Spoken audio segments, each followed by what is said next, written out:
Hello, prayer team. Happy Thursday. I want to give you a preview of what we'll be talking about on our training on the 7th. If it's something you think you could benefit from, you'll for sure want to be there. And even if this isn't something that's particularly on your radar, our time together in community as a team, praying together, praying for protection, support for one another is worth the price of admission, which is a free meal for you. But I wanted to talk a little bit through this. This week I was listening to a podcast. There was a pastor he's originally from Zimbabwe, moved to the United States. In his time in the States, he noticed the way he prayed changed. He used to pray big, specific, audacious prayers, and on many occasions saw those prayers be answered by God. But something happened in his time here. His exposure to the Western church made him pray, quote unquote, safer and safer. His prayers were so general that you wouldn't even be able to say if God answered the prayer or not. We know that Jesus says, whatever we ask in his name will be given, to seek, knock, and never stop asking. That doesn't mean that every prayer gets answered the way we want, but it does mean that Jesus encourages us to always ask. We are bigger participants in God's kingdom than I think that we realize. When Jesus taught us how to pray, and he said, "Thy kingdom come, thy will be done on earth as it is in heaven."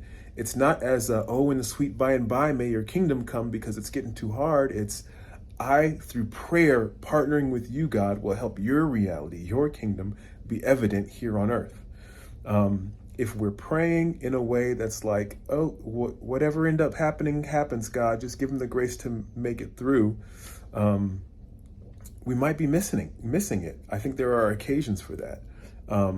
But if that's our default, if someone comes to us because they're needing someone to partner with them in faith for a scenario or a situation, and we have God's promise about it, we should be praying boldly towards those things.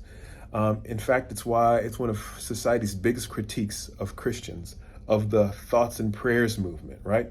Don't just send me thoughts and prayers, believe that there will be change.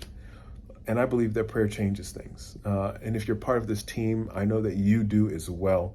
So we'll be talking about that and then talking about the flip side of that. I know there are a lot of people who their prayer life has stagnated because they've prayed specifically and received unanswered prayer, and there's a wound or hurt around that. We're going to be talking about both sides of that coin, and then to also talk about a few other kind of just logistical things. But I think it'll be a great time together. I feel like you will be encouraged, and I can't wait to see you then.